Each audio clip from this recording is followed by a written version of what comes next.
So if you look out about 5 o'clock on the face of the sun, there's a bright dot towards the bottom. I think that's a solar flare that you can see with the naked eye.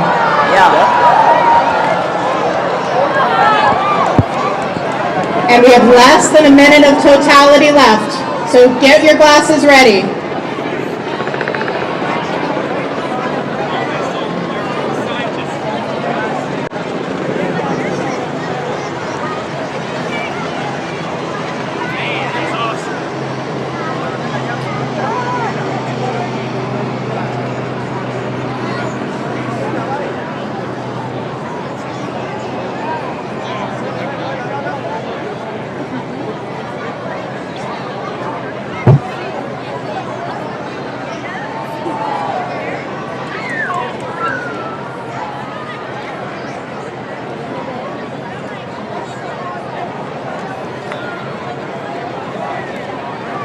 All right, so people should start putting those glasses back on. We've only got a few seconds left, so put those glasses back on.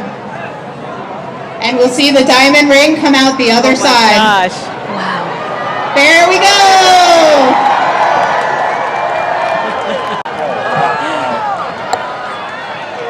Wow. All right, Maria. All right, keep those glasses on. You can keep watching the partial eclipse. Right. And thank you for being patient I don't with think I those can explain clouds. it. It's what an incredible feeling to witness that with thousands of people here at the Perot Museum. Total darkness, and the sky was completely clear. I, for days, was forecasting high cloud cover, and I saw none of it. So that allowed us to perfectly see the corona. We even saw a solar flare. I mean, right now the sun is in a really interesting stage where there's just a lot of activity, and we were able to see that with the naked eye. I don't think many people in the world can say that. Dr. Simon, what's your reaction? It's unlike anything that I've ever seen before. It's a natural phenomenon that happens so rarely that really it's completely unique, and you have to be here to experience it. Here comes the sun.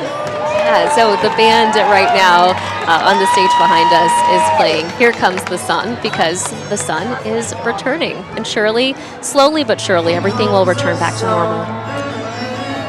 Dr. Simon, we were able to see Venus and Jupiter as well, plus Yes. that solar flare that Maria mentioned. That's right.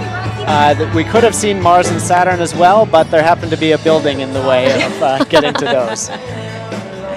Well, we want to get back out to Sean Giggy, who has been waiting for this moment all morning. Sean, was it everything you'd hoped it would be?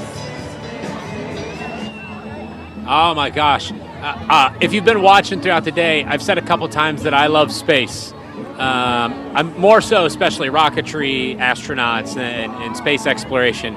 But still, like, I didn't think, I'm a big softie, so I'll preface it with that, but I didn't think I would be as emotional as I was. My eyes were welling up with tears there. It was just to think of, like, how beautiful our universe is and how we're just such a small piece of it. And not only that, but humanity has perfected the science and the math and the physics to figure out years and years in advance that that's going to happen. They're able to give the smartest people in the world are able to give us this experience because they can plan on it. They know when it's going to happen, and just to be able to have that experience in this giant universe, there's no other planet that you can see an eclipse like that. Not on Mars, not on Jupiter, nowhere, because their moons and the sun, just the perspective, the distance from them, it's not the same. We just can't get that on any other planet. So how fortunate we are to have that is incredible. I just want to ask real quick, I'm sitting next to Sean still. Sean from Saskatchewan, was it worth it to come all the way down here? More than I could ever imagine, yes. Yeah, I didn't think I'd need Kleenex, but brought tears to my eyes. It was amazing. Awesome. Same to me. My tears are welling up in my eyes. I'll send it back to you guys. I mean, that's all I can say. I feel like I'm mostly speechless, but gosh, awesome. Back to you guys. Yeah, ditto, Sean. You know, and like the gentleman you just interviewed, yeah, I got a tear in my eye too, because it's magical, and it's such a reminder of how minuscule we are here on this planet, and to look at everyone. I can't think of a better way than science and something like today happening to bring everyone together. It's days like today that is inspiring the next generation. And how Sean was saying, they were able to calculate this right down to the second. And it's because of math, and it's because of science, and it's because of people that love math and science, that go into the fields, that go and do the research, and really allow us to enjoy and prepare for these events. And Mariela, it really cooled down here. Yeah, I'm not really sure. I wish I had a thermometer close by. Yeah. I'm going to have to ask Pete. To see what the temperature drop was here in the last few minutes. But yeah, without solar radiation, you're not going to see the temperature climb. And I have really been enjoying Brittany Moncrief's enthusiasm and her live shots over the last couple of hours on WFAA Plus and now here on WFAA Live on the Air. Brittany, what did you think?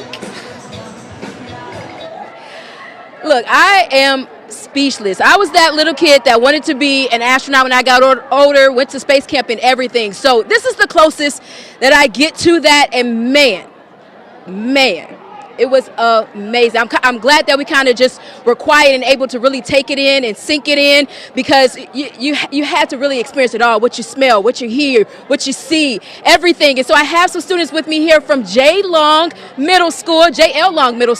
I have Matthew and I have Boston. Now, Matthew, I know you want to work for NASA one day. Yes, ma'am. Right. So tell me what this whole experience like was. It was absolutely incredible. I'm going to remember that for the rest of my life. Absolutely. What about you, Boston? Same here. That was the craziest thing I've ever experienced in real life. I am so